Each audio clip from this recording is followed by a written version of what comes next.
God, I cannot wait to play Ace Combat 3. It's one of the Ace Combats that I haven't played a lot, but I love what I played when I finally was able to play the Japanese version. Because the version that we got in Spain completely sucked. The localization destroyed that game. For example, General Resources, the company General Resources, suddenly became the person, the general, as a rank on the army. The general named Resources. Who the fuck is called Resources? Who the fuck has as a name Resources? Is the General Resources, not the company, the person. The localization of that game sucked, and they cut like 90% of the content.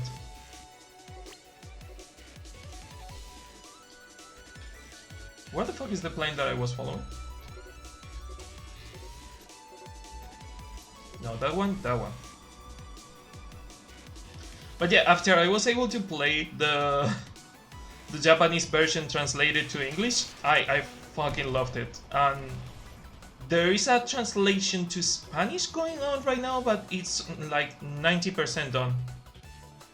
Never played 3 much, but yeah, the Japanese version has so much content. Dude, the Japanese version has branching. Branching on a fighter arcade game for PS1. They were fucking crazy.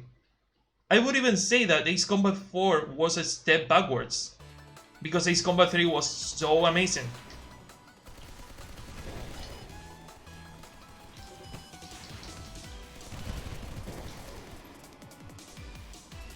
And yeah, since the English translation is already done, I will play Ace Combat 3 after Ace Combat 7.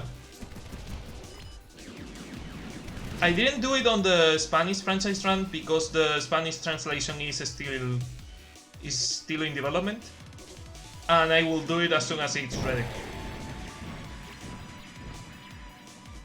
Because I really like what they did with Ace Combat 3, and I would love to know more about the story and to 100% the game even. If I could 100% the game, that would be amazing.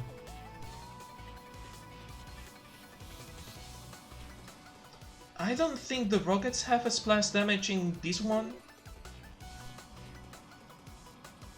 So with the cargo, it's going to take us some time to destroy the cargo containers.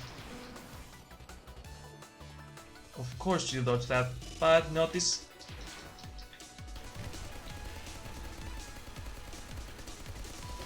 There you go.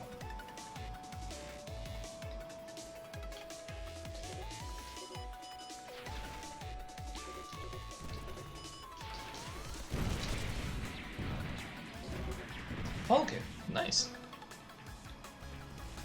Another thing I really like about this game is that they have super planes like the Ace Combat super planes. There is one that is pretty much the Wyvern from Ace Combat, and I really like that.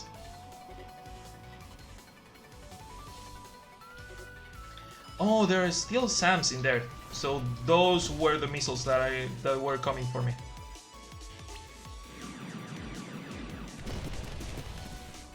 Yep, didn't destroy both of them. So a rocket salvo is not strong enough to destroy both of the things. And it seems that my missiles are not strong enough to destroy a SAM.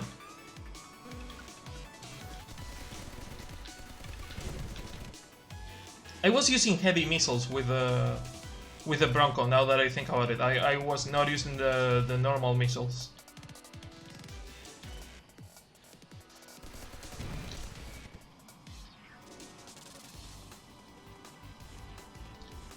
Also, another thing to have in mind about this game is that the speed is kind of a mix. The throttle is kind of a mix between the aircraft you're playing. Reminds me of the Sukhoi 57 to a degree. It kind of does. It kind of does. But yeah, the throttle is a mix between arcade, where you have to keep pressing the throttle button to keep gaining speed, but and you will see it in the first person mode better. If I stop pressing the throttle button now, it will go down, but it stays on the minimum speed you need to keep in the air. But as soon as you go lower, you have to hold it to lose the speed. So it's kind of like an arcade, but at the same time it's not. It's more similar to a simulation.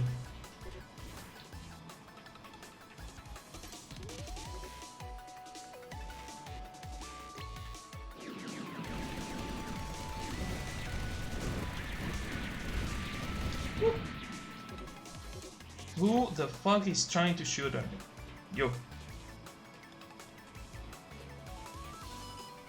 Once we unlock more planes, we can try and see where the inspiration for that planes could have been.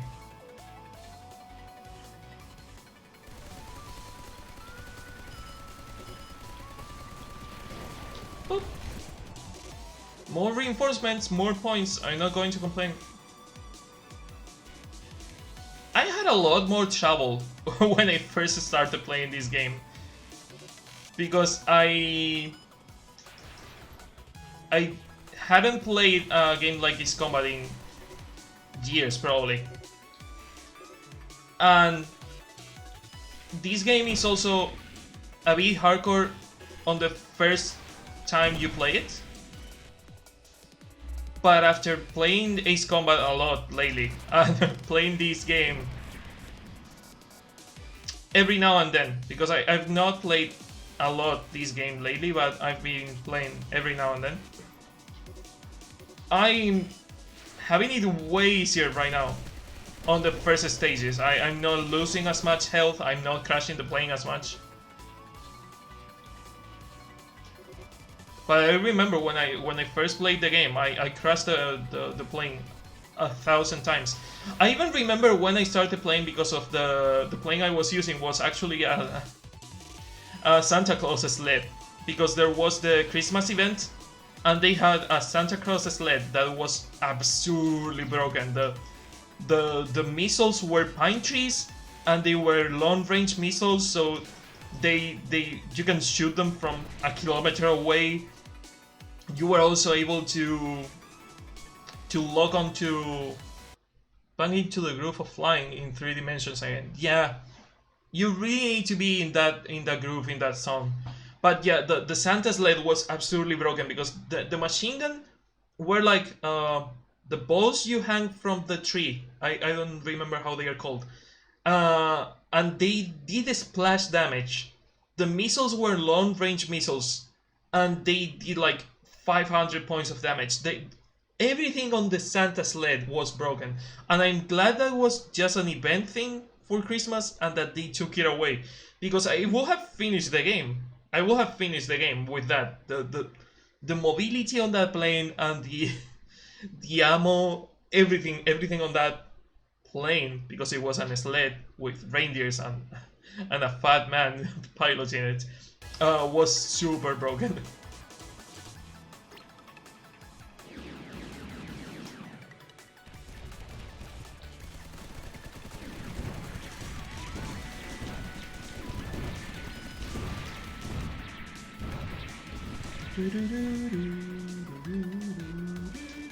Santa is taking it out on the bad boys and girls. Yeah, I remember doing the joke when I uploaded the clips to Twitter. I was like, well, someone is on the naughty boys list, and exploding and playing into pieces with a fucking pine tree. That was really nice. And I'm glad that was my first experience with the game, because it was absolutely fun to play as Santa right after buying the game.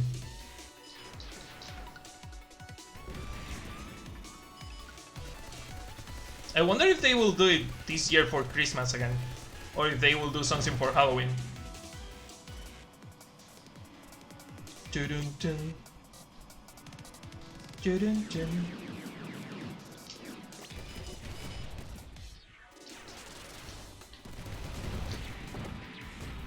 How damage is that? Kinda damage.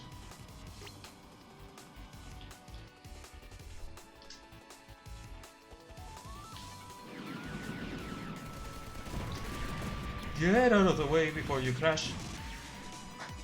Also, another thing, it would have been fun to see on stream.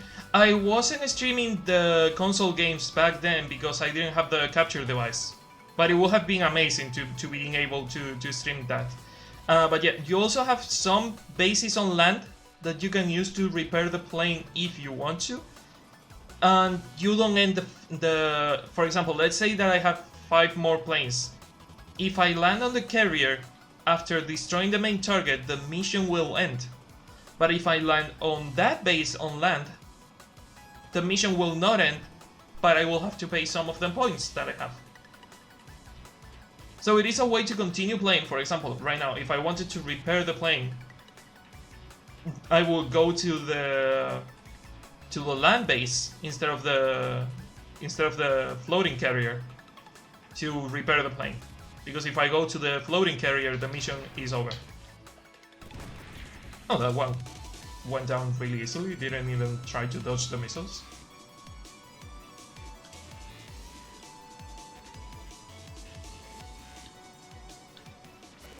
I really want to know more about the dev team.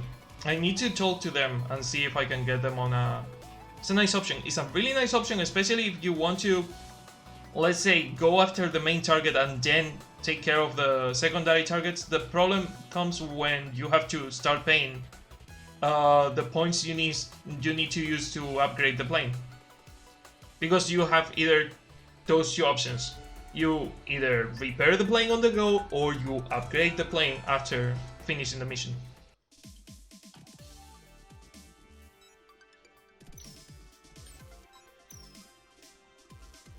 Also, the floating carrier reminds me a lot of the heli carrier from Avengers. And the flares. I'm only missing one upgrade, seriously. Well, we can get it on the next stage.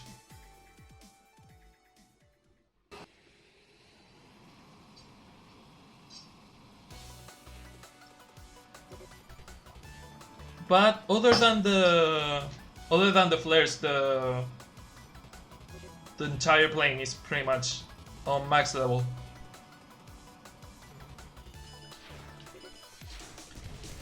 But the missiles are still completely unable to destroy the SAMs on just 2 missiles. I need to fire probably 4.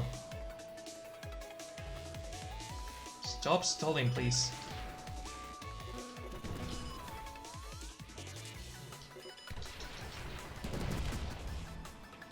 The good thing is that the more you upgrade the plane, the faster the missiles reload, and the more amount of missiles you have.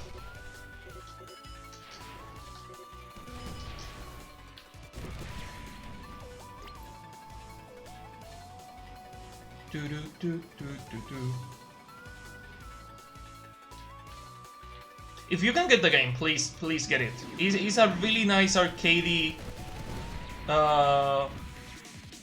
fighter simulation, to call it something, because it's not actually a simulation, it's more like arcadey in the sense of Ace Combat. And since it is endless, it's a nice way to, if you have an itch for dogfighting and you need to scratch that itch, this game is really good option for that. Also, there is an air dome somewhere in there. Yeah, there it is. Need to get rid of that before it fills the air with the drones. As far as I've seen, and I don't know if this is me because I was playing on the Switch and I don't know if my math was okay. I think that the air dome only gives you as many points as the drones it has. So it means that there is a point. Stop logging onto me, please. There comes a point where the drones produced by the air dome will not give you more points. Like, let's say it only has 10 drones that will give you points, and it will keep producing more drones that are not giving you points. So you want to destroy the air dome to get all the points in just one go. Is there any storyline with the game, or is just pure arcade? It's pure arcade. As far as I've seen, there is no story behind it.